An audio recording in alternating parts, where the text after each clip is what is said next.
दोस्तों, क्या आपको पता है कि इस संसार की सबसे शक्तिशाली वस्तु क्या है और क्या वो आपके पास भी है? और अगर है तो क्या आप उसका प्रयोग करना जानते हैं? आइए इस कहानी के माध्यम से समझते हैं। एक दिन गुरुकुल के शिष्यों में इस बात पर बहस छिड़ गई कि आखिर इस संसार की सबसे शक्तिशाली वस्तु क्या है। कोई कुछ कहता तो कोई कुछ। जब पारस्परिक विवाद का कोई निर्णय ना निकला तो फिर सभी शिष्य गुरुजी के पास पहुंचे। सबसे पहले गुरुजी ने उन सभी शिष्यों की बातों को सुना और कुछ सोचने के बाद बोले, तुम सबकी बुद्धि खराब हो गई है। क्या ये अनाप शनाप निरर्थक प्रश्न कर रहे हो? इतना कहकर वे वहां से चले गए। हमेशा शांत स्वभाव रहने वाले गुरुजी से किसी ने इस प्रतिक्रिया की उम्मीद नहीं की थी। सभी शिष्य क्रोधित हो उठे। आपस में गुरुजी के इस व्यवहार की आलोचना करने लगे।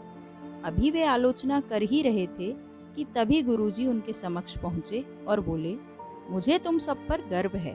तुम लोग अपना एक भी क्षण व्यर्थ नहीं करते और अवकाश के समय भी ज्ञान चर्चा किया करते हो।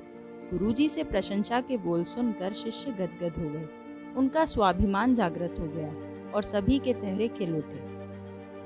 गुरुजी ने फिर अपने उन सभी शिष्यों को समझाते हुए कहा, मेरे प्यारे शिष्यों, आज जरूर आप लोगों को मेरा व्यवहार कुछ विचित्र लगा होगा। दरअसल मैंने ऐसा जानबूझकर आपके प्रश्न का उत्तर देने के लिए किया था।